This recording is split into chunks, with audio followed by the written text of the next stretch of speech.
Espíritus viajeros, os damos la bienvenida y os invitamos a uniros a esta caravana espiritual.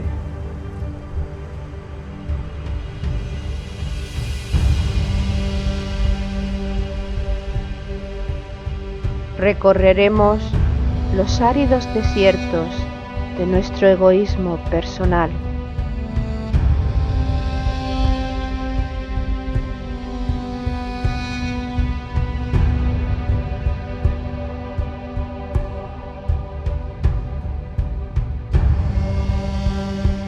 Navegaremos sobre las aguas de los mares y océanos creados por nuestras emociones.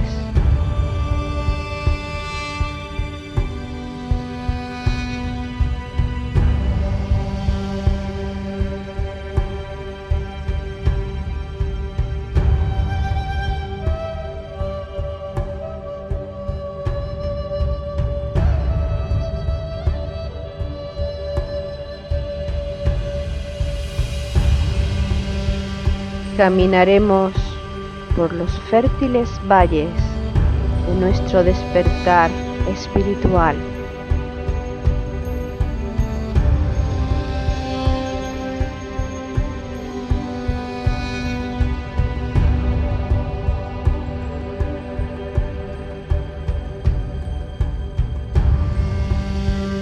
Iniciaremos el ascenso a la montaña sagrada, la morada de nuestro espíritu.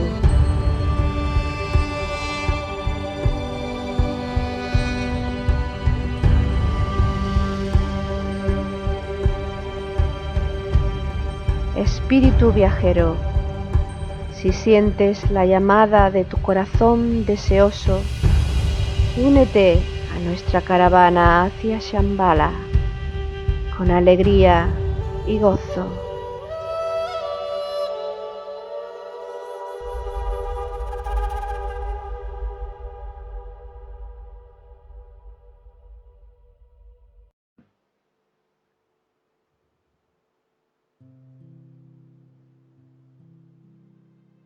La religión dice: aquel que va a sus padres habitará con ellos. Aquel que va a los ángeles habitará con ellos. Y aquel que va a Dios habitará con él. Eso significa que el que haya buscado para sí el más alto progreso llegará al mayor logro. Por lo tanto, el mejor consejo para aquellos que se van de la tierra será: apresúrate, pero no mires atrás.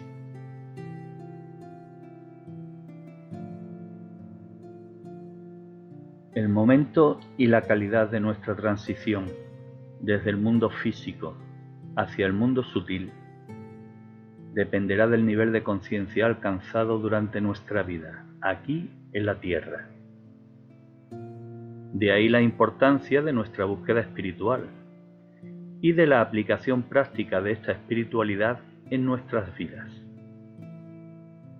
Cuando desencarnemos, nos proyectaremos hacia el objetivo que hayamos buscado en la vida, razón por la cual dice la religión que aquel que va a sus padres habitará con ellos, aquel que va a los ángeles habitará con ellos, y aquel que va a Dios habitará con él.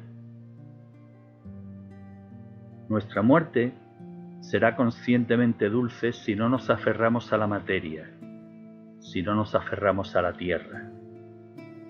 Y cuando llegue nuestra hora, deberemos apresurarnos y no mirar hacia atrás.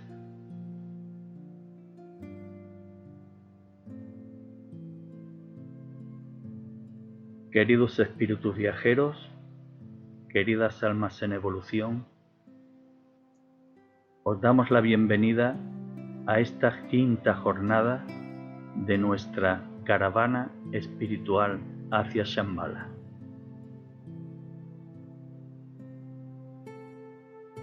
Jornada que hemos iniciado con la lectura de un texto de Elena Roerich escrito en su libro Iluminación.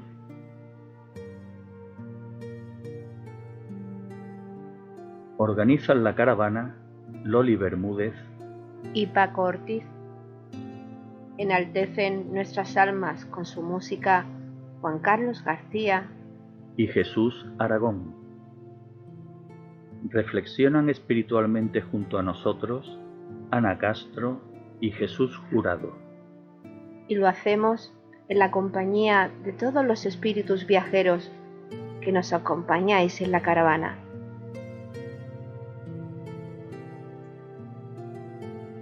Esta mañana hemos sido bastante madrugadores, porque la verdad que la jornada lo requiere. ¿Qué tal os ha sentado el primer rayo de sol de la mañana, Ana y Jesús? Pues Ana lo ha recibido estupendamente, porque yo ya sé que los rayos de sol son luz que recibimos para vitalizarnos, y entonces pues nada, dando la bienvenida al nuevo día. Pues por mi parte, Jesús lo ha recibido exactamente igual, aceptando el cumplimiento del propósito divino, porque los rayos del sol en el fondo son el propósito divino manifestándose en los planos karmáticos. Por lo tanto, una bienvenida a la mañana y al nuevo día. La jornada de hoy promete ser una jornada bastante interesante y bastante especial. Una jornada en la que todos los miembros de la caravana tendremos que afianzarnos, tendremos que unirnos más que nunca, puesto que vamos a vadear un río de aguas bastante turbulentas. Hablaremos de la muerte y sus circunstancias, las circunstancias naturales, accidentales y violentas. Y creemos que sin lugar a dudas, posiblemente la muerte sea ese aspecto de la vida que más emociones genera, y además emociones de todo tipo. ¿Qué es la muerte? ¿Tanto miedo da? Nos pregunta, ¿verdad? Sí, es una pequeña introducción. Pues yo diría que la muerte primero no existe, porque la consideramos como el final, pero la muerte es simplemente otra cara de la vida. Es un cambio de plano. Y como bien sabemos, es una entrada, representa una entrada a una vida más plena, liberándonos de los obstáculos del vehículo de la carne. O sea que el proceso tan temido es más bien ignorancia que otra cosa. De hecho, la muerte da tanto prevención, tanto miedo, porque no hemos aprendido a vivir en alegría y en felicidad ni en contacto con lo más sublime durante la encarnación. Entonces, los humanos tenemos la prevención de que todo aquello que desconocemos lo coloreamos de manera tal que nos transmite desazón, miedo, incertidumbre, duda, etcétera, etcétera. Incluso todas las filosofías nos hablan, las que no son espirituales, nos hablan desde una perspectiva no correcta respecto a la muerte. Para entender el tema de la muerte, deberemos entender primero qué es el alma. Si entendemos qué es la conciencia superior, entenderemos que la muerte es ni más ni menos una etapa más en la vida. La vida se compone de vida manifestada y vida no manifestada.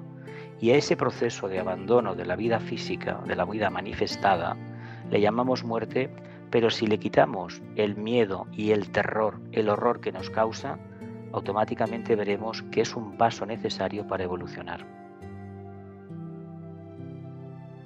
Has mencionado la palabra clave, evolución.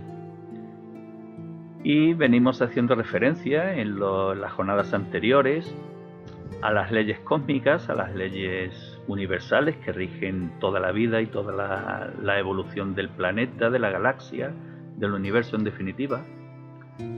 Y una de estas leyes es precisamente la reencarnación. Por eso el título de esta jornada es reencarnación y muerte, puesto que la reencarnación es una ley inexcusable que permite hacer realidad la evolución en todos los planos, y la muerte un instrumento de la misma. Y como instrumento podríamos considerar que no existe solamente la muerte en el plano físico, existen otros muchos tipos de muerte. Además de que también hay personas que están viviendo, están desarrollando en su vida, y las podríamos considerar casi como que están muertos en vida. Pues sí, yo diría que efectivamente hay muchas clases de muerte, algunas fantásticas, porque resulta que a lo mejor morimos a una serie de aferramientos, de dependencia, de espejismos, de los cuales nos liberamos. Eso es una muerte para despertar a costumbres mejores, a una verdad que no alcanzábamos a ver. Y realmente la muerte nuestra, la muerte que nosotros consideramos y llamamos muerte, que es cuando nos vamos de este plano físico de la Tierra, pues precisamente es un cambio que tenemos que hacer para cambiar nuestra personalidad, compuesta por el cuerpo físico, el cuerpo astral y de emociones y el cuerpo mental, para que ese alma, como bien has dicho tú, Paco, que ese alma tenga una personalidad nueva, más fuerte, con la suficiente vitalidad para que pueda hacer frente a esa evolución necesaria que el hombre tiene que hacer. De hecho, la muerte, la ciencia reconoce que tiene un efecto terapéutico. Cuando una forma en la naturaleza no funciona, automáticamente se desintegra. Lo que sucede es que los humanos creemos que tenemos algo más, y realmente lo tenemos, y eso no muere, es la conciencia, eso evoluciona a través de la forma. Si desapegamos la conciencia de la forma, nos daremos cuenta que cíclicamente debemos reivindicar, porque la forma se cristaliza naturalmente, debemos reivindicar el cambio. La muerte es el gran cambio. ¿Por qué nos causa tanto pavor? Pues básicamente porque los seres queridos, esas personas con las cuales nos hemos enganchado emocionalmente durante toda la encarnación, pues los vamos a dejar de ver. Y cuando se acude a un entierro, existe no diré la pantomima, pero sí el trabajo, la costumbre de ponerse a llorar por el ser querido. Y en realidad estamos llorando por nosotros mismos, porque realmente ya no volveremos a ver físicamente a la persona que ha desencarnado. En los planos internos esto no es así.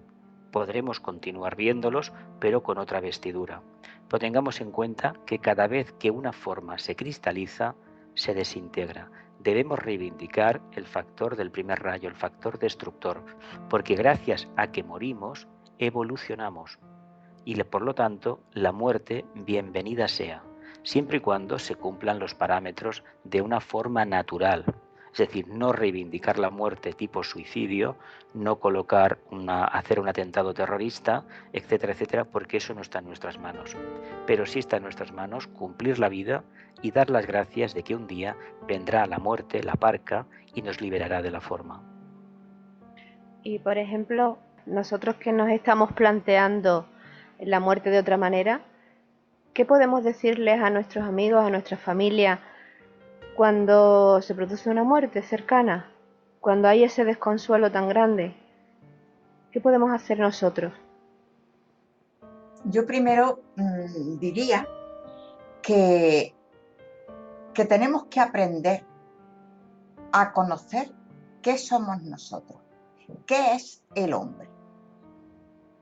Y el hombre, como ya hemos dicho en otros programas, es un hijo de Dios. Y un hijo de Dios nace de Dios y tiene que volver a Dios. Tiene que volver a Dios ya perfecto.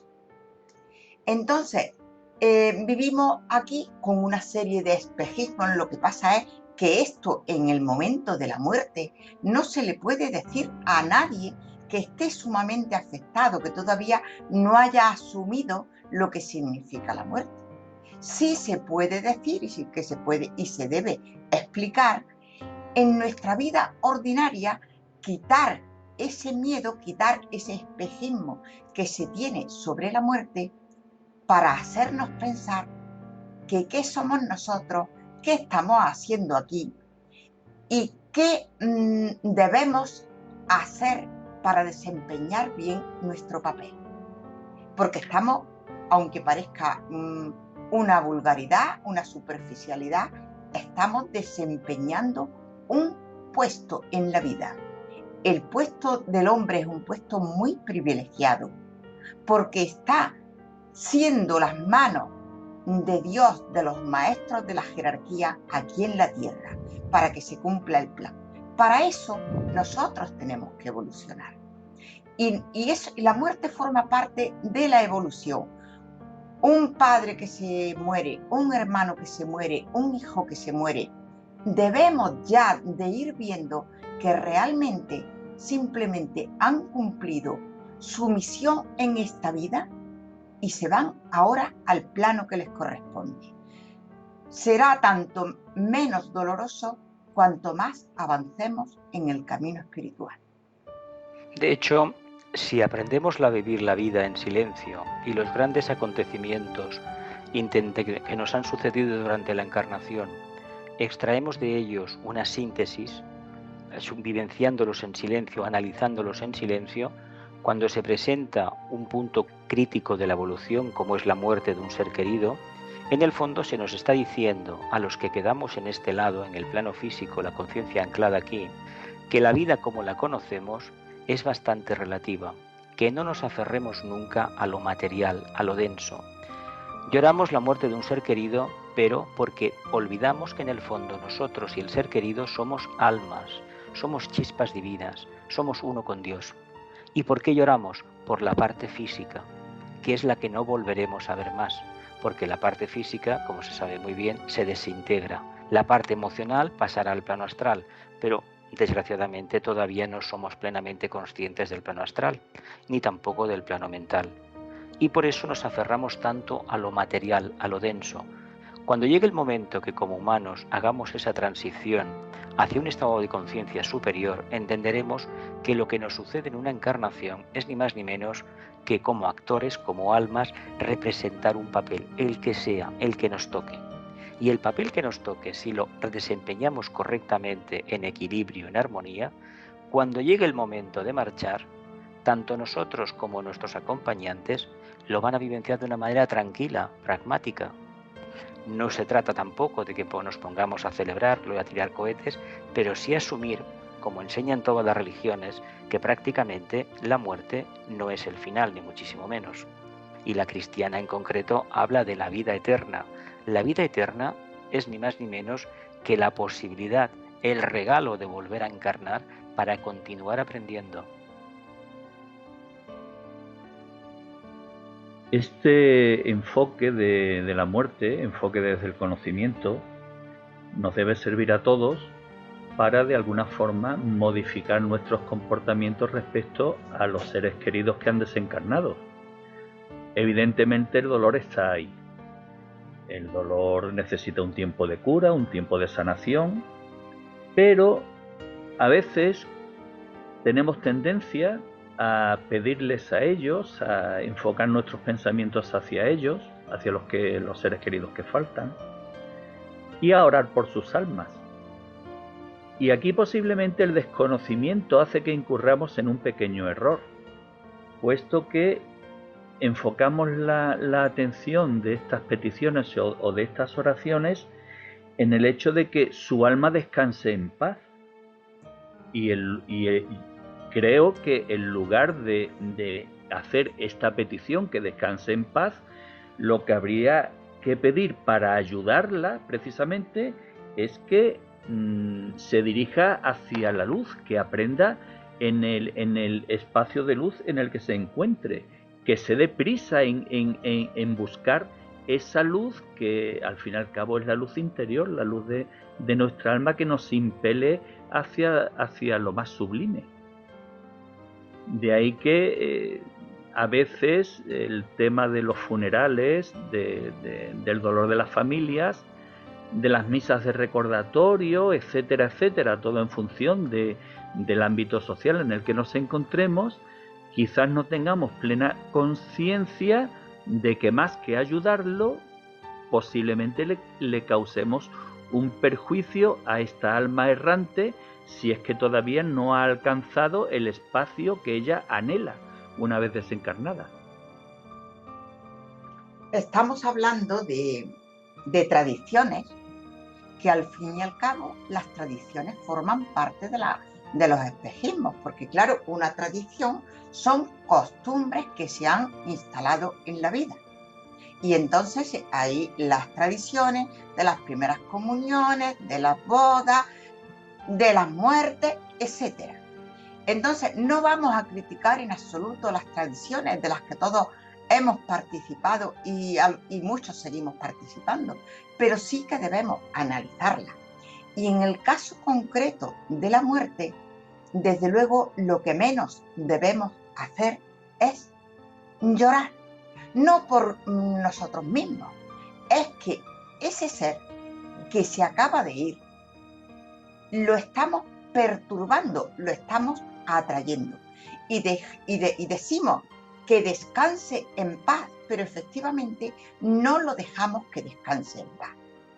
Cada uno efectivamente va a ir a su plano al que le corresponda. Va a ir su alma, que es la que va.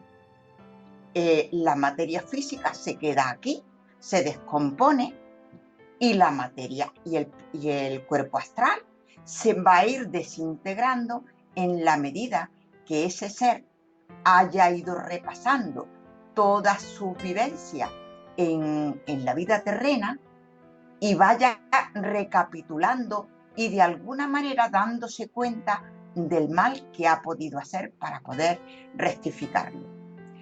Entonces, cada uno va a ir a su plano. Nosotros no podemos rectificar eso, porque al igual que nosotros nos movemos y hacemos nuestra vida de acuerdo con las leyes divinas, cuando morimos somos esos mismos seres que también rigen para nosotros las leyes divinas. Luego nosotros tenemos que dejar que esos seres que desencarnan tranquilamente, porque están bien asistidos, exactamente igual que nosotros, vayan a su plano y no perturbarlos, ni pedirles ayuda, ni pedirles que se estén con nosotros, dejarlos que vayan a su sitio, porque nosotros estamos en el que en este momento nos corresponde. Se suele decir que generalmente la muerte no avisa, salvo aquellos periodos de deterioro de la salud, aquellos procesos largos en que más o menos el final se ve previsible, se sabe cuándo va a llegar y a veces se anhela ansiosamente de que llegue el final porque se está viviendo una experiencia que no conduce a ninguna parte, aparentemente. Porque en el fondo lo que se está demostrando es hasta qué punto somos capaces de vivir ese proceso en serenidad. Si los seres humanos tuviéramos una ausencia de miedo, si se nos educara, si se nos enseñara que la muerte es un proceso más de la vida, de que la oscuridad y la luz forman parte del día, entenderíamos que cuando llegue la muerte no hay que actuar de una manera especial, simplemente mantener el silencio, porque como almas lo necesitamos para realizar nuestra recapitulación post-mortem, la cual es mucho más importante de lo que a simple vista aparenta. Si somos capaces de vivir en paz, en el día a día, de no tener miedos, de no tener miedo a lo desconocido, vamos a ser seres libres. Y hay que recordar aquí una cosa muy importante. El alma necesita la libertad igual que el ser humano necesita el aire. Si no tenemos libertad, si no tenemos esa capacidad de equivocarnos, reivindicar el derecho a equivocarnos, es decir, ser libres, va a ser muy difícil que el proceso post-mortem lo vivamos con equilibrio. Se indica en la literatura esotérica, teosófica, que hay muchas almas que están durante muchísimo tiempo vagando en el astral, porque no acaban de encontrar su verdadero camino, no acaban de encontrarse a sí mismas. Si ese trabajo lo hacemos aquí en la Tierra, cuando nos llegue el momento de desencarnar, tendremos ya un trabajo ahorrado. Por lo tanto, formulémonos cuestiones abiertamente, formulémonos preguntas, reflexionemos sobre el sentido de nuestra vida y poco a poco la iremos llenando de unos nuevos valores. Y esos nuevos valores, carentes de miedo y de pavor a lo desconocido, nos van a abrir la puerta grande de los estados de conciencia post-mortem. Porque no olvidemos una cosa, le damos mucha importancia a una vida. Una vida pueden ser 30, 40 o 70 años para el alma. Pues hay que recordar que para el alma es una experiencia más.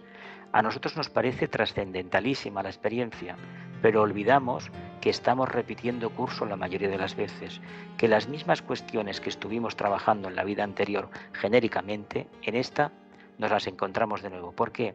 Porque no hemos sido capaces de vivir atentamente y, por lo tanto, de transmutar cuantos acontecimientos vinieron a nuestra existencia. Curiosamente, la actitud ante la vida está condicionada por la actitud ante la muerte. Y eso yo creo que se aprecia con claridad en la diferencia existente entre las sociedades orientales y las sociedades occidentales. Las sociedades orientales, que de alguna forma tienen contacto con la reencarnación o tienen asimilada esa creencia como una fe interna, como algo sólido e inquebrantable, permite contemplar que, que la vida entre los habitantes de estas sociedades suele ser una vida bastante feliz, se dejan de llevar por las circunstancias, no están tan aferrados a la materia como ocurre en las sociedades occidentales.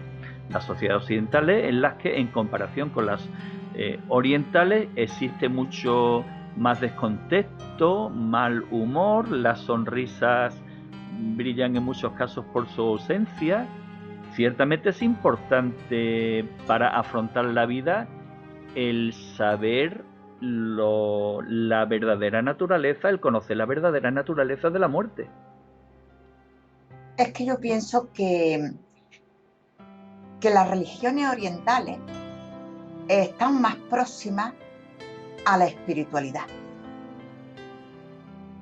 No, o sea, tienen sus dogmas como todas las religiones, pero sin embargo tienen una raíz quizás más espiritual, lo cual ya está ayudando a concebir la vida como una unidad con Dios, que no somos seres aislados, que formamos una unidad que tiene que cumplir con su deber y que en los distintos planos estamos practicando y ejerciendo toda esa labor que a través de las vidas tenemos que ejercitar para llegar perfectamente a manifestar esa unión, esa unidad que somos. Entonces, eso está en su cultura y por lo tanto tienen unas costumbres, digamos, que mucho más sanas y mucho más espirituales. De hecho, las tres grandes religiones del libro, el tema de la reencarnación no lo tocan, sino, sin embargo, hablan de un cielo quimérico, de un cielo maravilloso, en el que Dios pues nos va a colmar de bendiciones a los que supuestamente nos hayamos portado bien o hayamos vivido acorde a sus enseñanzas, y a los otros pues nos va a mandar a un lugar que francamente todos conocemos y no merece la pena ni mencionar. Hay que decir que en Oriente la filosofía budista les ha enseñado a aceptar la vida como es, en el sentido de no quejarse, pero no les ha enseñado a trabajar y a superarse a sí mismos. Por eso en Oriente hay demasiada pasividad en el tema del karma, en el tema de la rueda de Samsara, las reencarnaciones, y en Occidente, debido al desarrollo del intelecto occidental, se ha puesto en solfa toda esta enseñanza, se ridiculiza y se aboga abiertamente por afirmar que después de la muerte no hay absolutamente nada más. Y curiosamente, aquí el que habla ha tenido la experiencia con algunos personajes que defienden estos puntos de vista. Cuando tienen la pérdida de un ser querido, resulta que emocionalmente se acaban hundiendo.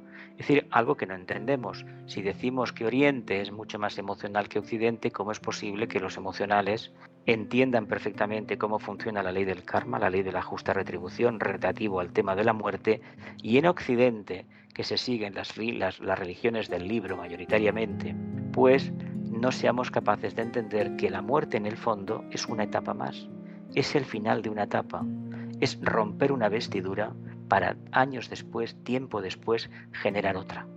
Eso, por alguna razón especial, nos da auténtico pavor. Se dice que en la enseñanza cristiana durante los primeros siglos se defendieron evangelios que hablaban de la reencarnación.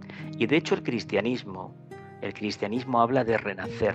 Y la palabra renacer es volver a tocar la materia y vivenciar en ella la conciencia. Y esto es lo mejor que podemos asimilar de estas enseñanzas.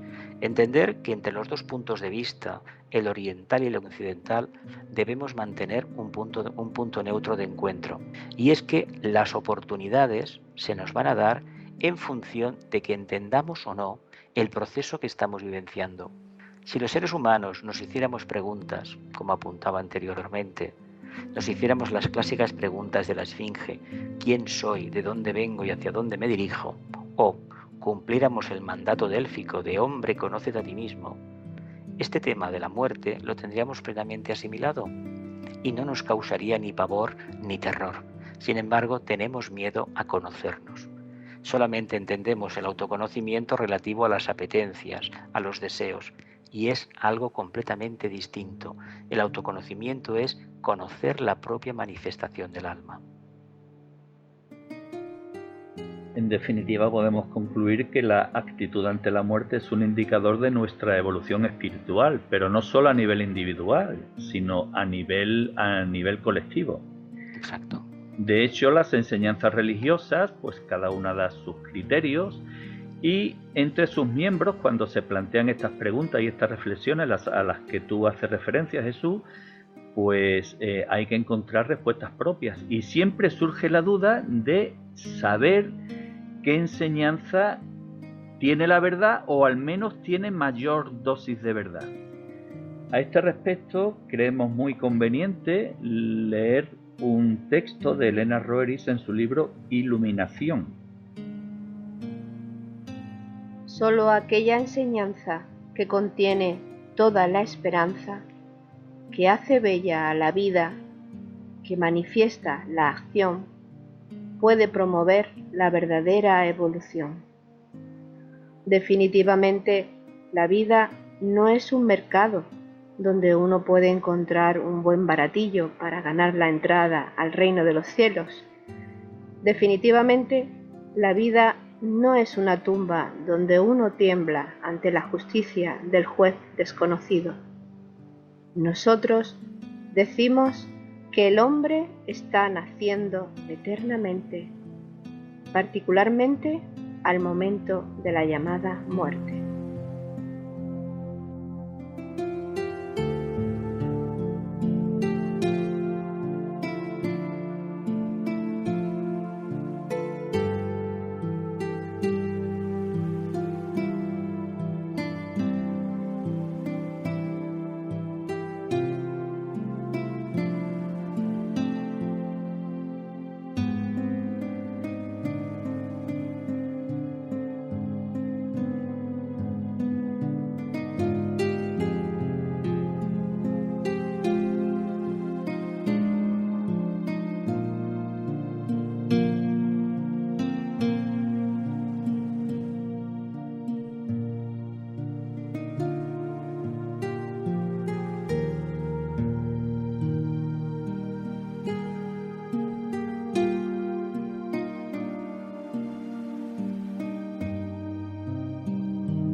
qué belleza y trascendencia tiene este párrafo final.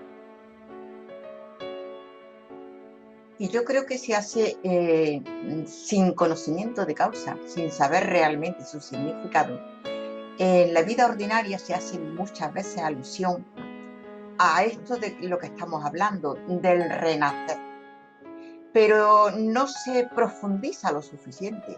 Se oye por ahí con muchísima frecuencia a niveles espirituales, yo diría que no demasiado profundo, que nazca el niño que llevas dentro. Yo creo que todos lo hemos oído esa expresión y se utiliza como si que, en fin, tuviéramos ahí un niño más o menos tontito que hay que sacarlo fuera.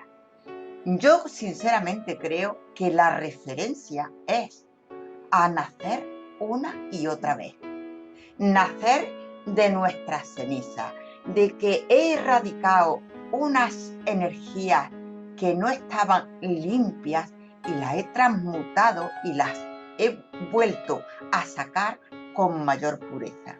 Eso es que nazca el niño que llevamos dentro y que nazca Cristo en nuestros corazones. O sea, que la palabra renacer ya está en todos los libros sagrados.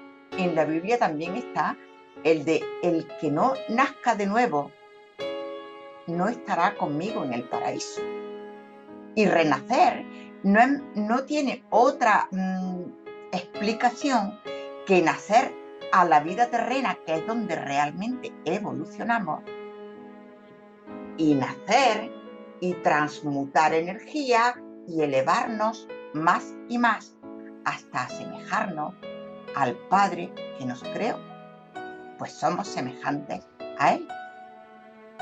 La rueda de Sansara que hablaba anteriormente significa todo el proceso de reencarnaciones que hemos tenido. Curiosamente estamos bajo la influencia del signo de Tauro. Todavía nos acercamos a Géminis y es muy curioso que el Buda nos hablara de la manera clara de acabar con el tema de la muerte, con el tema de utilizar una forma periódica para manifestar la conciencia.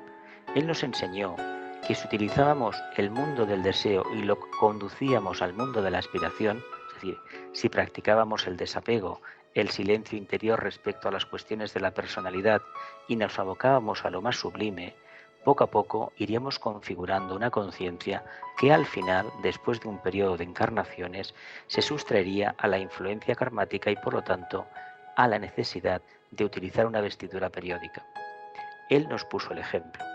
Lo que sucede que en Occidente esto no se ha entendido en su justa dimensión y aquí se defiende por el sistema económico imperante que precisamente el cumplimiento del deseo es lo que al ser humano le da la felicidad.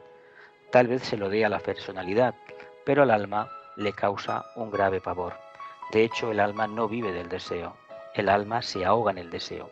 Si queremos vivenciar, como se apuntaba antes, el mito del ave fénix, que es el renacer de nuestras propias cenizas, de nuestros propios fracasos, y con el tema de la muerte se puede correlacionar perfectamente, porque salimos de nuestras propias cenizas como conciencia, no como forma, porque la forma, no lo olvidemos, se destruye en cada proceso de muerte. En este sentido que has hablado, Jesús, se oye con muchísima frecuencia la expresión de eres un perdedor. O sea, todo el que no triunfa en la vida física, económicamente, socialmente, intelectualmente, etc., resulta que es un perdedor. Si conocemos de verdad, si de verdad profundizamos en lo que nosotros somos, que nuestra esencia es espíritu, que nuestro trabajo es desarrollar esa semilla divina que tenemos para llevarla al máximo, para que tome posesión de toda esa materia. Entonces sabremos que precisamente a través de los aparentes fracasos es cuando de verdad evolucionamos. Sin embargo, lo que la vida social y ordinaria nos dice es que el triunfador económico, social, etcétera, es de verdad un ser de éxito. Así que yo creo que es bueno que ya salgamos de todos esos espejismos, que asumamos la realidad, que hagamos nuestro trabajo, no que nos quedemos dormidos, y que sepamos que son escalones que estamos subiendo hacia el mundo superior. De hecho, podríamos agregar a lo que expone Sana, que una vida regalada para la forma, una vida en la que todo sale bien, es una vida muerta para la propia conciencia, una vida en la cual el alma no puede aprender. Como conciencia solamente aprendemos cuando hay altibajos, cuando nos adaptamos a las circunstancias, cuando las dificultades imperantes nos obligan a reinventarnos, es decir, a renacer, a dejar lo caduco, la forma de pensar caduca, de emocionarnos caduca, de sentir caduca, de actuar caduca y buscar lo nuevo. Cuando tenemos esas circunstancias en nuestra vida, tenemos grandes oportunidades de cambio. Por lo tanto, si tenemos grandes periodos de la vida en la que no sucede absolutamente nada, en la que no se mueve ni una brizna de aire, nos deberíamos preguntar abiertamente qué es lo que estamos haciendo mal. Por ejemplo, en ese aspecto, podríamos pensar que las personas que vienen con una vida así aparentemente regalada y todo les sale muy bien, ¿podría ser que vienen en un periodo de descanso? Pudiera ser que estuvieran en un periodo de descanso, pero si están en un periodo de descanso y reconocen que tienen una vida de privilegio, deben hacer, a mi modo de ver, algo por los demás. Algo, ya sea ayudar al prójimo de una manera que ellos entiendan, o ya sea abocarse en el servicio a los demás. Porque bien pudiera ser que esta vida de regalo sea precisamente la antesala de una vida de desgracia. Se dice que los ricos de una encarnación pueden acabar debajo del puente en la siguiente. Si no han utilizado la capacidad que tienen de amasar dinero, que es una capacidad del alma, no lo olvidemos, evidentemente se les puede vivir en la tesitura en la siguiente encarnación o en la otra, de que prácticamente vivan una vida de pobreza, de miseria. Y la importancia es vivenciar todo este proceso de manera equilibrada. Si las cosas me salen bien, dar gracias continuamente de que me salen bien. Si no me salen bien, me tengo que preguntar el por qué no me salen bien y también tengo que dar las gracias porque, valga la redundancia, gracias a esas circunstancias adversas, yo me puedo reinventar. Si no tenemos dificultades, los seres humanos no nos esforzamos para cambiar. Yo creo, Loli, que has hecho una pregunta muy interesante, porque efectivamente personas religiosas, personas muy buenas, etcétera, pues hablan de estar bien y de su familia estar bien y utilizan expresiones como está bien, está estupendamente, tiene una casa magnífica, vive estupendamente, tiene otra casa en la playa, o sea, unas miras limitadas a la forma, al bienestar físico y material. Una compañera de camino, recuerdo que decía en cierta etapa que a mí me llamó la atención, que cuando el alma todavía, o sea, cuando la conciencia todavía no ha despertado, nosotros vivimos felices, porque estamos ignorantes. No tenemos ni siquiera enfermedades. Vivimos como los animales. Cuando ya empiezan a aparecer enfermedades, problemas de cualquier tipo, económicos, de trabajo, familiares, etc., el alma está tocando a nuestra puerta. O sea, una vida espiritual y evolucionante, si no tiene problemas, se los va a crear. Porque el que tiene, de lo que tenga, de inteligencia, de dinero, de conocimiento, de bienestar, va a procurar compartirlo con sus hermanos de la mejor manera. Qué interesante lo que estáis diciendo. Es que ahí hay mucho que pensar y mucho que aprender. Sintetizando todo lo hablado hasta ahora, podríamos resumirlo como una aplicación práctica en la vida de la espiritualidad.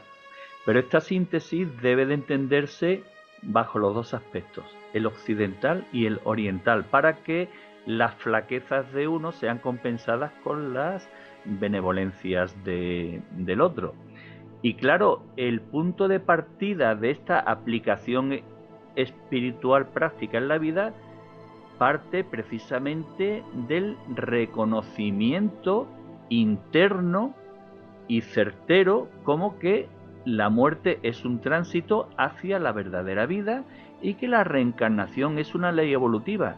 ¿Qué consecuencias tiene asumir esta ley espiritual, esta ley universal? Pues que seremos conscientes de todos nuestros actos, de que procuraremos no causar daño a nadie, procuraremos no perjudicarnos negativamente cara a próximas encarnaciones. Si somos ricos, procuraremos no repartir las riquezas, sino emplear esa riqueza en el bienestar social. Si somos pobres, nos esforzaremos en tratar de alcanzar la riqueza por medios lícitos y, lógicamente, emplear esa riqueza, si es que la alcanzamos, en un bienestar social. Se acabarían tantas estafas, se acabaría tanta delincuencia, en definitiva, se podría construir ese reino de los cielos del que tanto hablan las escrituras y las enseñanzas. Es que estamos hablando de espiritualidad. Y yo, que desde pequeña la he buscado, yo no sabía que se llamaba espiritualidad u ocultismo o esoterismo, no sabía el nombre, pero yo buscaba ese algo más grande que le diera razón a mi vida, a la vida de todos, a la vida en general. Y entonces, cuando nosotros encontramos esa lógica, porque la vida espiritual es la propia vida, es la raíz de la vida, su causa, los efectos y hacia dónde nos dirigimos. Y nos dirigimos a un mundo del espíritu, donde las formas, el materialismo, el egoísmo, etcétera, no tienen lugar, sino exclusivamente el amor.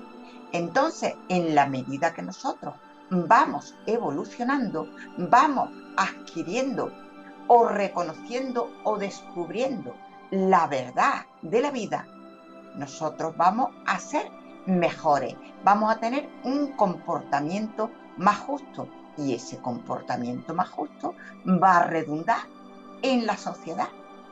Estaremos dando un buen testimonio de vida y estaremos procurando un bienestar para todos. De hecho, la religión cristiana, en un aforismo atribuido a su fundador, al Nazareno, al Cristo, habla de que yo soy el camino, la verdad y la vida. Si a nivel de conciencia humana fuéramos capaces de sintetizarlo en su mínima expresión a través de la personalidad, nos daríamos cuenta de que todas las circunstancias de la vida conducen a la casa del Padre, de que en cualquier momento ese camino lo podemos encontrar. Sucede que ese aforismo ha quedado postergado, utilizado para un determinado tipo de seguidores, para personalidades, como a veces se suele decir, que no tienen otras miras de evolución. Sin embargo, hay que decir que independientemente del tipo de energía que uno trabaje, ese aforismo indica bien a las claras que si no hay verdadero amor, no hay verdadera interdependencia con los demás, con todo lo manifestado, especialmente con el reino humano, el tema de la muerte va a ser muy difícil de entender. Tenemos la tendencia de reconocer nada más que lo tangible es lo que existe, y precisamente lo tangible es la fuente más grande de espejismos y falsedades que se ha generado nunca. Si supiéramos que lo que no vemos, pero que presentimos, es mucho más real que lo que cada día tocamos, nos daremos cuenta cuán equivocados estamos. Yo quiero puntualizar algo y de lo que ha dicho Paco, referente a cuando uno va evolucionando, empezamos a no querer hacer daño a los demás, pero yo creo que hay que hablar un poco de ese daño, porque algunas veces no nos podemos mover porque las otras personas nos están diciendo que le hacemos daño. Creo que eso habría que explicarlo mejor, porque si no nos pueden manipular y no podemos hacer la vida que venimos a hacer. Es que yo pienso que, o sea, estar en espiritualidad quiere decir que hemos encontrado ya, después de haber pasado por múltiples religiones. Yo en esta vida he pasado, o por lo menos he intentado conocer algunas a través de mi búsqueda, pero a través de las vidas seguro que he pasado por otras muchas. Para mí, cuando encontramos la espiritualidad, ya hemos encontrado el camino, no un camino, el camino. Y cuando llegamos a él, lo primero que tenemos es que ser fuertes. Tenemos que tener una personalidad fuerte. Una personalidad fuerte vale tanto para hacer daño como para hacer el bien. En principio tenemos que tener una personalidad fuerte, capaz de responder a las exigencias del alma.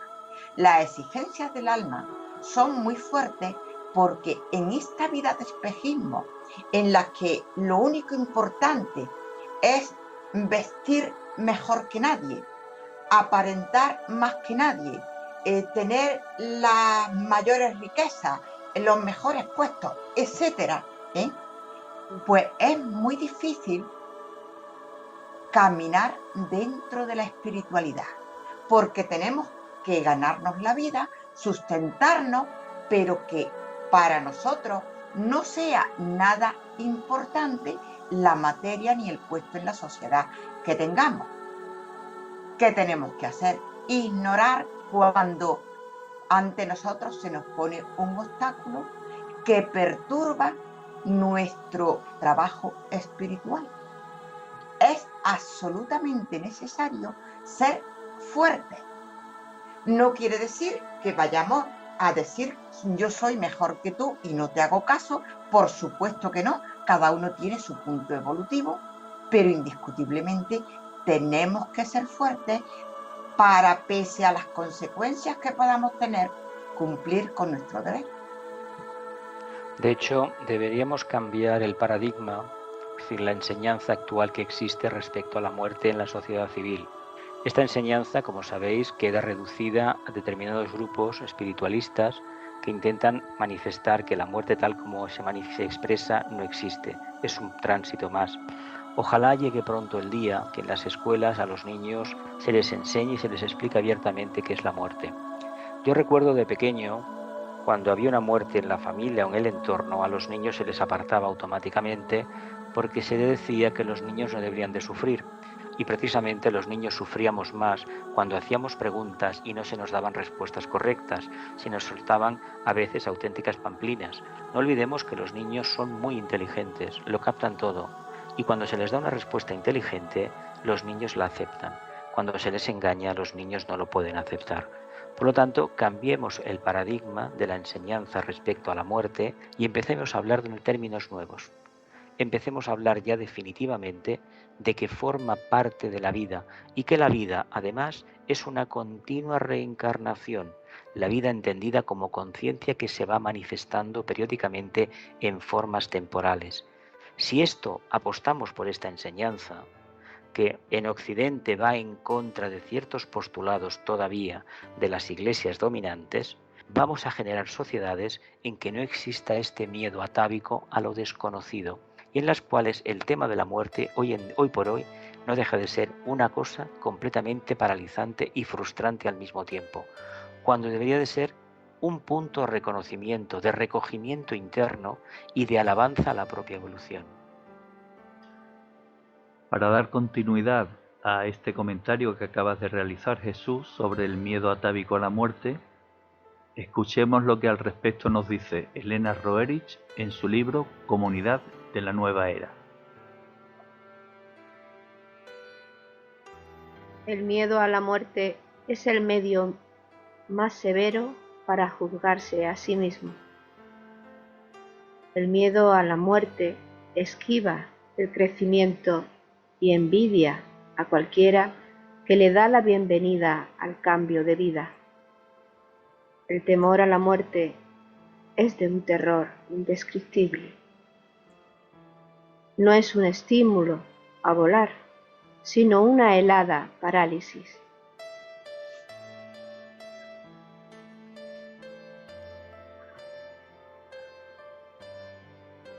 Texto que hace referencia al juicio a sí mismo, del que indirectamente venimos hablando en el programa, es decir, hace referencia y pone el énfasis en nuestra evolución espiritual, puesto que si sabemos cuál es el proceso de la muerte y lo que nos espera tras que se baje el telón de nuestra vida en nuestra hora final, lo afrontaremos con dulzura, lo afrontaremos incluso con alegría, con descanso, porque seremos conscientes de lo que nos espera al otro lado, la verdadera vida.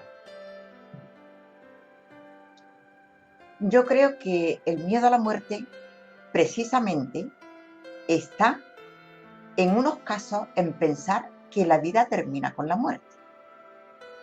Y entonces el que así lo piensa, pues se deja aquí a esa familia querida, a esos bienes que ha adquirido, ese bienestar, etcétera. Y que ya se lo deja aquí y él se va y ya ha terminado su vida. Hay otro caso que es cuando los que creen en la continuidad, los que creen o no creen en la continuidad de la vida. Los que creen en la continuidad de la vida se han hecho caso omiso a que la vida continúa y que nos llevamos lo que hemos hecho. Pues lógicamente, si no nos hemos portado demasiado correctamente, pues a lo mejor nos entra miedo.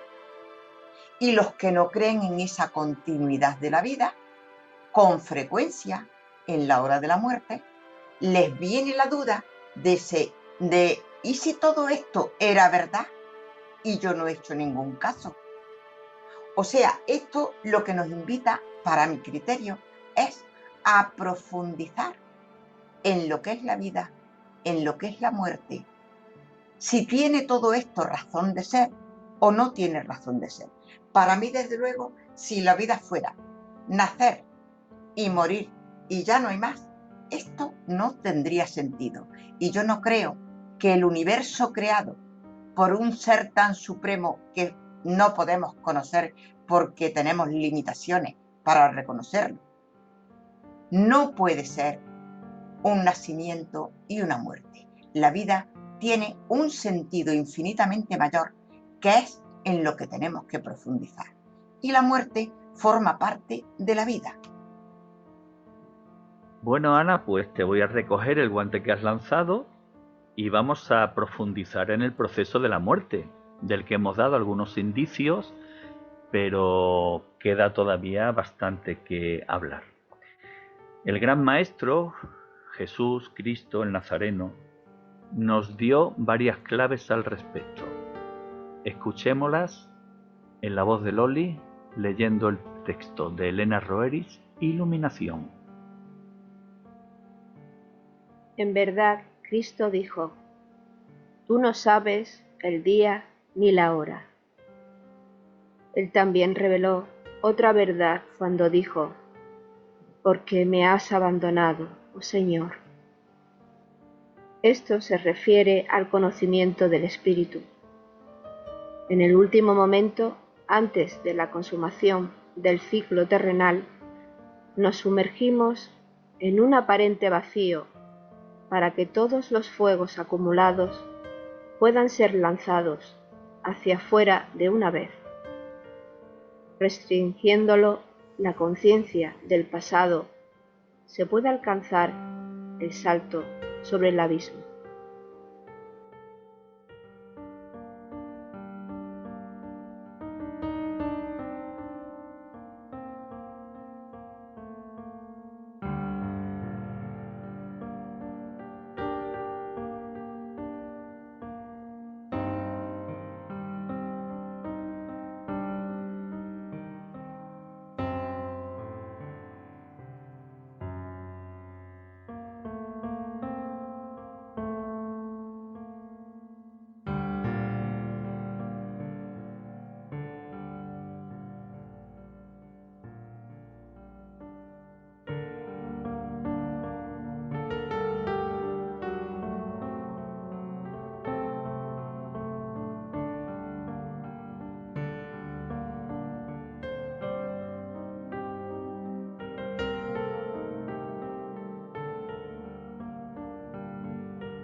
Evidentemente Cristo dijo una gran verdad: ninguno sabemos ni el día ni la hora en la que dejaremos este plano. Y su segunda gran verdad es aquella a la que tú, Jesús, has hecho referencia, ese vacío que se produce en el momento de la muerte. Exacto, la muerte se puede entender como un vacío porque precisamente, como indica el texto, hay una ruptura con lo conocido y es un espacio de tiempo que, si lo pudiéramos cronometrar desde la Tierra, desde la vida física, no dura prácticamente casi nada, pero para el alma que deja su vestidura y pasa a los planos internos, puede parecer eterno. Y lo puede parecer porque se encuentra con algo nuevo, con una faceta de la mente que hasta ese momento desconocía. No podía manifestarlo en el plano físico porque hay un cerebro físico que desgraciadamente no responde plenamente por cuestiones karmáticas a la verdadera impresión de la mente concreta y a su vez de la mente abstracta. Pero cuando se destruye esa conexión con el vehículo físico, el cerebro ya no funciona, entonces se capta a unos niveles completamente distintos. Y esos momentos son de una trascendentalidad increíble. Tanto es así que muchas veces podemos recordarlos, a lo mejor durante muchísimo tiempo en los planos internos, ese momento cumbre de alumbramiento que hemos tenido. A esto le podemos llamar esa luz que se suele hablar en algunas tradiciones, de que se suele ver a un personaje. Generalmente los personajes que se ven tienen relación con las ideas filosóficas o religiosas o las prácticas filosóficas o religiosas de los interesados, o realmente un grandísimo vacío que indica que dentro de la materia, en lo más denso de la misma, hay un absoluto silencio, un absoluto vacío. Y precisamente la muerte nos enseña a vivenciar ese proceso. La meditación esotérica se dice que cuando alcancemos un grado de desarrollo de la práctica elevado, vamos a vivenciar el silencio que hay en el planeta Tierra. El verdadero silencio. Hoy por hoy captamos ruido y en algunos momentos sublimes captamos una vibración maravillosa, pero llegará el momento que en el día a día captaremos ese verdadero silencio, que en el fondo es el aliento de Dios. Yo añadiría que la muerte, técnicamente y espiritualmente hablando, es que el hilo de la vida, su trasma o cordón plateado, que se extiende desde el espíritu al plano físico, anclado en el corazón, es cortado y la vida en el plano físico ha terminado para continuar en los planos que correspondan. Fijémonos Sigue. Una cosa muy interesante. Cuando un espermatozoide, uno solo, rompe la barrera de protección, traspasa la barrera y acaba fecundando un óvulo, se produce el nacimiento de una vida desde el punto de vista físico. Lo primero que se desarrolla precisamente en el futuro embrión, de manera microscópica, es el corazón. Curiosamente, lo último que se corta de contacto con la vida física es el hilo este de la vida, el hilo átmico, que precisamente al cortarse el corazón se para. Todas las partes de autopsias en el mundo hablan genéricamente de parada cardiorrespiratoria. Claro, al final se convierte en una auténtica sandez, porque evidentemente sin respirar no podemos estar. Si el corazón deja de funcionar, pues tampoco tenemos conciencia. Pero en el fondo es un símil de lo que sucede en los planos internos en el momento de iniciar el proceso de reencarnación. El cuerpo físico ya ha sido cortado el cordón de plata al que hacéis referencia y el cuerpo físico deja de existir. Hay que deshacerse de él. ¿Enterramiento o incineración? Yo, para mí, incineración segura, para mí por lo menos. Hemos de perder el miedo. En el ataúd que queda en un cementerio, en un nicho, en una tumba, en un mausoleo caro, no hay el alma de nada. Tenemos la tendencia de visitar la tumba de nuestro padre, de nuestra madre, de nuestros hermanos, de nuestra esposa o de nuestros hijos. Pensad que lo que estamos haciendo es vivenciar a nivel de plexo solar una emoción que nunca más se volverá a repetir. Por lo tanto, cuanto antes entendamos que una vez muertos, desencarnados, el alma continúa su evolución y lo que queda debe ser destruido, y de la manera más rápida posible, si es por el fuego mucho mejor, antes entenderemos lo que significa la muerte. Mientras estemos postergando sine die la decisión final de acabar con el resto que queda, con la parte física, con la parte densa, antes tardaremos o más tardaremos en vivenciar la verdadera espiritualidad y pasaremos a asimilar plenamente el misterio de la muerte. Además, curiosamente, cuando se produce la muerte, que hay que decir que la muerte nos hace a todos iguales, porque todos pasamos por ahí, una vez fallecidos, en los cementerios se siguen manteniendo las clases sociales. Tumbas de primera, tumbas de segunda, tumbas de tercera. Lo que, sí. Claro, lo que no contribuye de ninguna manera a poder evolucionar espiritualmente como sociedad. No sirve absolutamente para nada y solamente sirve para afirmar una vez más el gran miedo a lo desconocido que tenemos respecto al tema de la muerte. Ojalá llegue el día en que la raza humana, cuando se plantee el tema de la muerte, el finado, la persona que va a desencarnar, se reúna en familia y se pueda despedir en familia, haga una meditación y automáticamente entre en este estado de muerte. Ojalá llegue ese momento. Kármicamente no es posible. Tenemos todavía que trabajar mucho el tema de las emociones y discernir ampliamente lo que es el sufrimiento de lo que son los espejismos. Con la muerte no viene ningún sufrimiento, viene un espejismo muy grande a lo desconocido, pero la persona que muere no sufre, y la que queda, que sufre por el espejismo de que es víctima, pero no es achacable a la muerte, es achacable a la propia ignorancia respecto a este gran tema. Leyendo yo creo que las grandes tumbas y los grandes funerales forman parte de los grandes espejismos. Exacto. También hay que aclarar que aunque hay muertes muy malas, de sufrimiento grande, luego una vez que el cordón se ha roto, efectivamente, como dice Jesús, no se tiene por qué sufrir. Nada, va al plano que le corresponda. Leyendo una carta de Elena Roeris, recientemente he descubierto algo que me ha parecido muy interesante y que yo creo que la mayoría de los expedicionarios lo desconocen, ¿no? Ella hace referencia a que en la Atlántida existía una tradición a la que denominaban el purificador de la paz. Y esta tradición consistía en que una vez que la persona fallecía, se rociaba el cuerpo del muerto con aceite de eucalipto y era envuelto con una mortaja sagrada y cubierto de flores totalmente. Entonces hacían un círculo a su alrededor que permanecía encendido, curiosamente, 3 días, porque consideraban que era el tiempo que el cuerpo emocional del finado necesitaba para poder desligarse totalmente de su cuerpo físico, y a partir del 3er día era incinerado. Esto es curioso, pero a mí me ha llamado especialmente la atención el hecho de los 3 días, porque existe una similitud con la resurrección del Gran Maestro, de Cristo, que fue al 3er día. Es una prueba iniciática, en realidad. Tú sales del mundo de las formas y entras en el mundo de las causas, la primera etapa del mundo de las causas. Entonces, como bien señalas, hay que desandar el camino andado, hay que despegarse de todo el campo emocional, del todo relativo a la experiencia física, para poder vivenciar la experiencia de los planos internos del plano astral de una manera clara.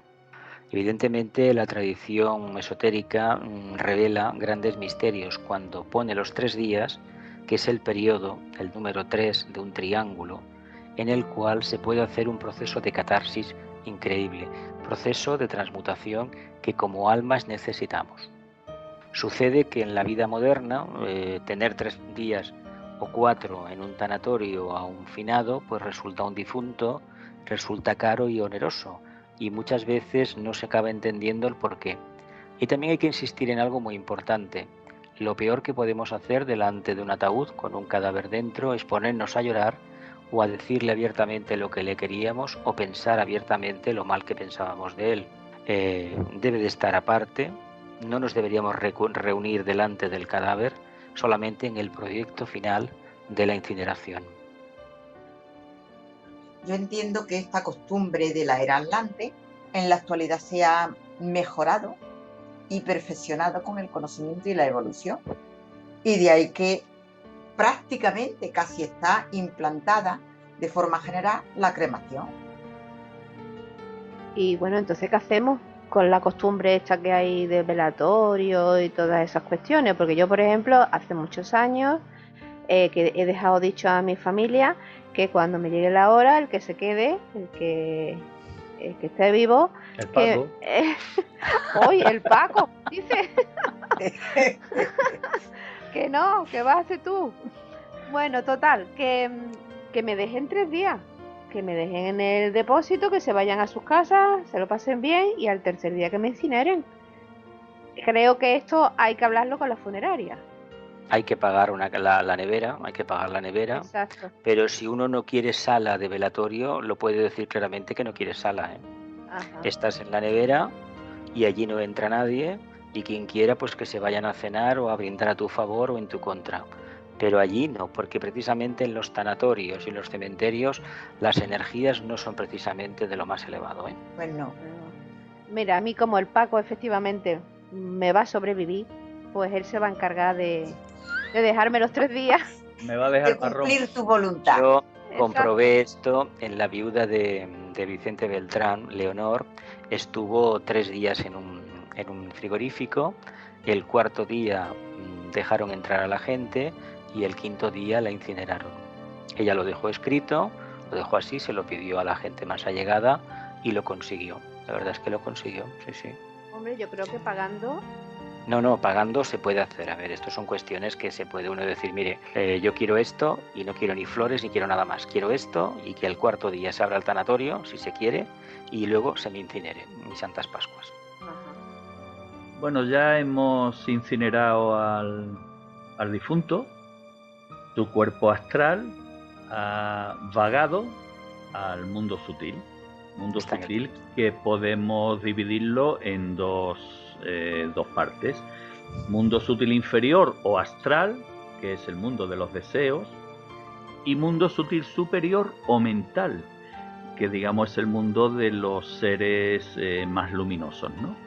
De aquí la importancia que tiene en la enseñanza de las Niyogas y en enseñanzas anteriores en hacer hincapié respecto al último pensamiento de la persona que va a transitar al mundo sutil, puesto que si te aferras a la materia y de alguna forma afrontas la muerte con miedo, te quedarás en el mundo inferior o astral.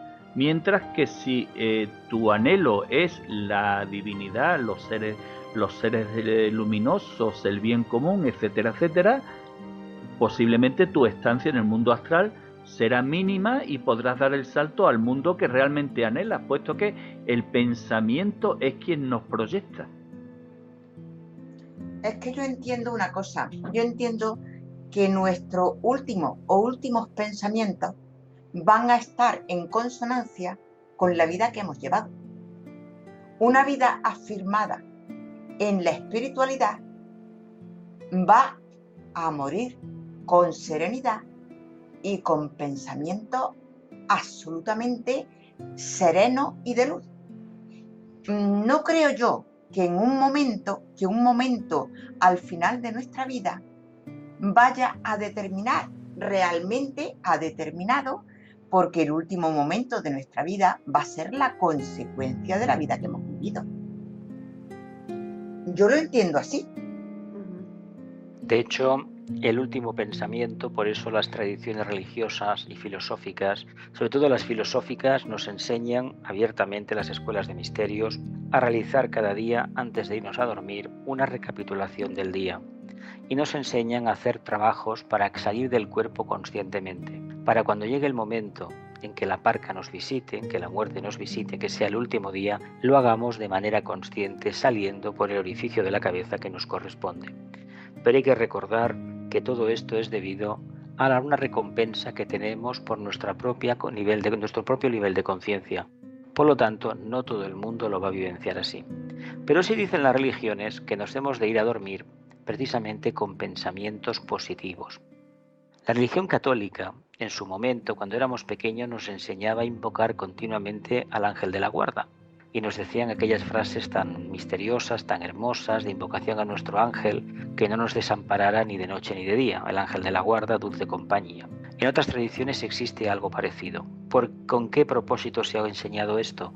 Pues precisamente para que esos últimos pensamientos sean la semilla de una nueva manifestación de conciencia. No es lo mismo irse con pensamientos de terror que automáticamente nos van a llevar a los subplanos inferiores del plano astral, que no con pensamientos elevados que nos van a llevar a los subplanos más refinados. Por lo tanto, entendamos que todo lo que hacemos en el día a día, y es precisamente, y más aún, momentos antes de irnos a dormir, es lo más importante. Por lo tanto, aquí podríamos añadir una cosa: ver películas de terror por la noche, películas violentas por la noche, si somos personalidades muy emocionales, no son precisamente el camino más halagüeño para realizar un tránsito a los planos internos. Y precisamente el sueño, podemos hacer esos viajes y visitar nuestras aulas, las que sean. Ese no mirar atrás en el momento de la muerte y mirar hacia adelante Exacto. Es lo que de alguna forma nos puede transmitir o se puede interpretar sobre la leyenda bíblica de Lot, que tuvieron que abandonar. O sea, Lot era de alguna forma un discípulo, un creyente en Dios, recibió el aviso de que era quien se podría salvar de la destrucción a la que iba a ser sometida su ciudad, y la única condición que le pusieron es que no mirasen hacia atrás. La mujer de Lot sucumbió al deseo y quedó petrificada como una estatua de sal. Exacto. Porque pensemos una cosa: hay muchísimas canciones que hablan de la muerte, hablan del momento final, y te hablan de que llegas a una montaña y atrás tienes el valle que nunca más vas a volver a visitar. Ese valle ha sido tu encarnación. Lo que la obligación como alma es mirar hacia adelante, a esa luz que nos guía en el camino. Ya vendrá otra experiencia, pero no será igual a la anterior. Esto es lo importante que debemos tener siempre con la evolución. Lo pasado, pasado está. Por muy elevado o por muy negativo que haya sido, pasado está. Lo importante es vivenciar en cada momento el presente. Y el presente es una fuerza que te impele continuamente a ir hacia adelante, que es precisamente la energía divina.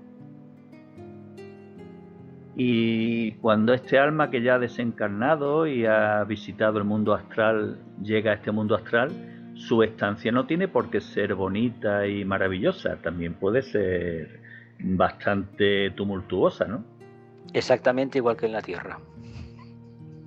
Exactamente igual que en la Tierra, porque precisamente el mundo astral al que ese ser ha podido ir va a ser la consecuencia de lo que esa persona haya hecho con su vida, con sus deseos y con sus emociones. ¿Ha hecho daño? Todo eso lo tendrá que revisar y darse cuenta de lo que ha estado haciendo. Y eso parece ser que se ve con bastante claridad y puede ser doloroso. Yo, llegado a este punto, voy a tocar un tema que reconozco hay que hacerlo con bastante delicadeza.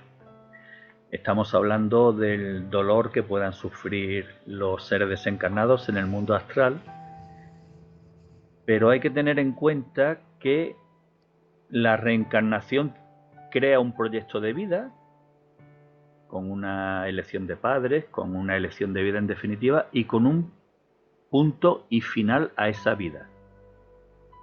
A veces ocurre que las circunstancias de la vida, y de alguna forma yo creo que la ignorancia de lo que significa realmente la muerte y lo que es la verdadera vida, lleva a personas a cometer un acto de desesperación y a acabar con su propia vida antes de tiempo.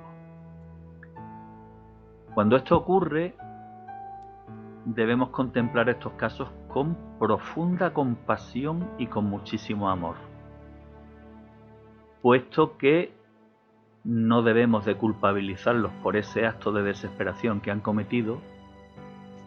Y por otro motivo, si estamos hablando de que un alma desencarnada, que en su proyecto de vida ha llevado una vida, digamos, poco espiritual, y esta vida es la que va a seguir continuando en el plano astral, a través de sufrimientos, a través de padecimientos, que no será lo que ocurra con un alma que ha puesto fin a su vida antes de tiempo.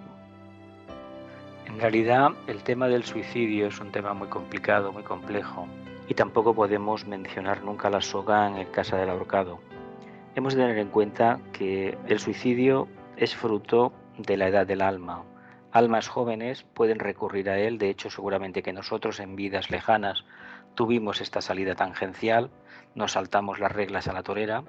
Lo que sucede que lo que nos espera después es completamente diferente. No tenemos derecho a ningún tipo de recompensa interna y no olvidemos nunca que para que el reino angélico, los señores del karma, para que se puedan crear las condiciones de una encarnación para nosotros, han trabajado incalculable número de entidades, de ángeles, de devas, para crear esas condiciones en las que nosotros como almas podamos evolucionar, dándonos todo lo necesario para esa evolución.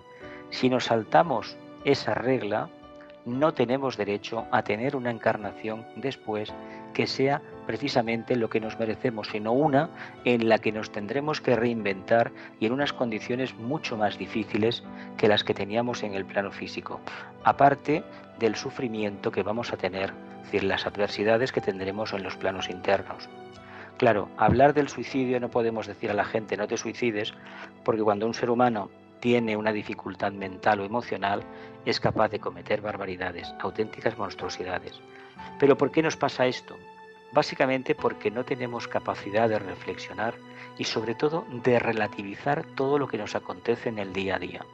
Si tuviéramos esa capacidad de ver las cosas con una actitud de observador, ni las dificultades de la vida merecen un suicidio, ni nada de lo que sucede debe causarnos pavor o miedo.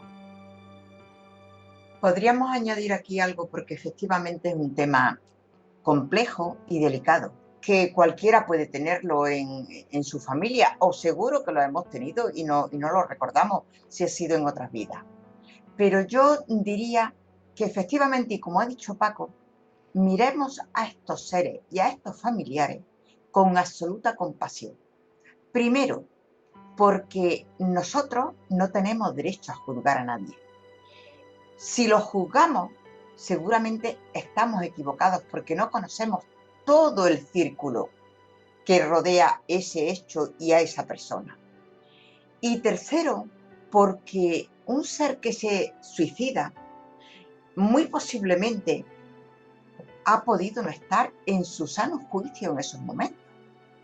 No ha sido consciente plenamente, serán muy pocos quizás los que hayan sido conscientes de lo que están haciendo. Y realmente si no se es consciente, yo creo que suicidio expresamente no sería. Y por otra parte, tengo entendido que habría muchos que en el último momento, si pudieran evitarlo, lo evitarían, pero ya no es posible. Con lo cual, a lo mejor no todos los que llamamos suicidios son tales suicidios. En realidad hay mucha muerte que no tiene una explicación bastante razonable. Si nos alimentamos mal, si vivimos de mala manera, evidentemente estamos suicidándonos en vida. Lo que pasa es que tenemos la tendencia solamente de asociar la palabra suicidio cuando no hay otra explicación más racional y decimos no, lo ha hecho porque le apetecía. Entendamos una cosa, las circunstancias en la vida diaria a veces son tan complicadas, que uno no tiene más remedio que utilizar ese camino tangencial. Camino que nunca debería ser alabado, sino es más bien un acto en contra de la propia divinidad. Pero entendamos que la conciencia puede ofuscarse y necesita esa ofuscación precisamente para poder vivenciar después la experiencia extraída. Por lo tanto, no olvidemos que probablemente todos nosotros hemos pasado por la etapa de suicidio. Todos. Muy bien, pues pasemos página. La estancia en el mundo astral dependerá de la evolución espiritual de cada uno. Llegará un momento en el que ese cuerpo de deseos tendrá que morir, ¿no, Jesús? Tiene que morir y tendrá que morir precisamente cuando ya no haya nada, ya no quede ningún resquicio de todo lo acumulado durante la precedente encarnación. Entonces se iniciará un proceso similar en el plano mental concreto. Y ahí también se provocará una tercera muerte, hasta que se pueda llegar a un estado idílico, el de Bachán, un estado de silencio, un estado de recompensa, y desde ahí, posteriormente, pasado un tiempo que puede depender de muchísimos factores, pero básicamente de la propia evolución y de la necesidad de atraer de nuevo al alma al plano físico para continuar con el trabajo emprendido. Pero eso es una fase muy posterior. Entendamos que lo que nos atrae a la Tierra y a la forma en que vivimos, que muchas veces no nos gusta, es el mundo del deseo. Cuanto antes transmutemos el deseo en aspiración, en voluntad al bien, antes nos liberaremos de la necesidad de encarnar.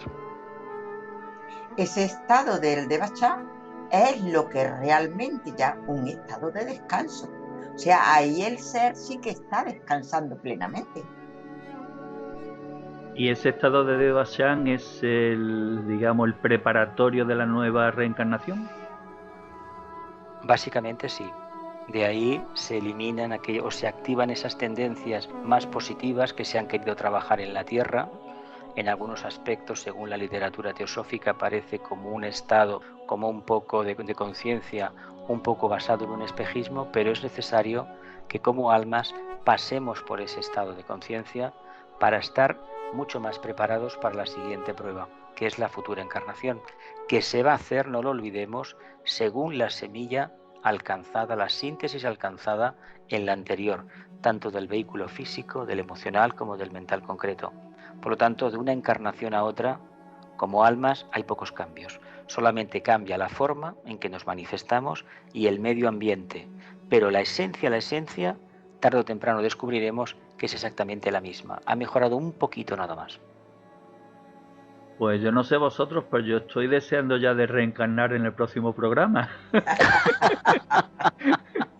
Pues yo creo que si nadie nos lo impide, vamos a reencarnar. Pues vamos a reencarnar, por supuesto que sí. Y tanto, bueno, faltaría más. Bueno, pues entonces yo creo que ha llegado el momento, ya que hemos vadeado este río de aguas turbulentas, porque ya digo, las emociones generadas en torno a la muerte son diversas y dispares. No nos hemos dejado llevar, lo que nos permitirá afrontar la vida como un remanso de paz espiritual desde el conocimiento. Y como es lógico, os agradezco a Loli, a Jesús y a Ana, os agradezco vuestra participación y os invito a una última reflexión. Pues mira, perdamos el miedo a la muerte, porque el miedo no nos conduce a la luz, sino a la oscuridad. Y la muerte, no lo olvidemos, que es la apertura de la luz superior, la puerta de entrada al mundo interior. Yo hago una reflexión en términos generales, que perdamos el miedo en la vida, porque el miedo es una traba en el crecimiento espiritual. Y por supuesto, en la hora de la muerte, es una traba, creo que impresionante. Así que el miedo fuera. Pues mi reflexión es de que miremos hacia la espiritualidad, crezcamos a nivel interior, transformémonos, superémonos, porque con la conciencia que tengamos aquí, es la conciencia que vamos a tener allí. Totalmente. Yo no puedo añadir nada porque Loli se ha adueñado de mi pensamiento, prácticamente Bueno. ha transmitido lo que yo quería, ¿no? Pensaba que sí, que en definitiva la clave de todo está en, como decía el gran maestro, pedid y se os dará. Pidamos Exacto. conocimiento y se nos dará conocimiento, y ello abrirá las puertas a la verdadera vida. Espíritus viajeros, todos debemos morir cuando llegue el momento. La muerte no hace distinciones. Si sabemos que nuestro espíritu es inmortal, ¿por qué temer a la muerte? El futuro nos espera. Sonriamos felices ante la transición a la verdadera vida. Escuchemos las palabras de Elena Roerich en su libro Signos del Agni Yoga.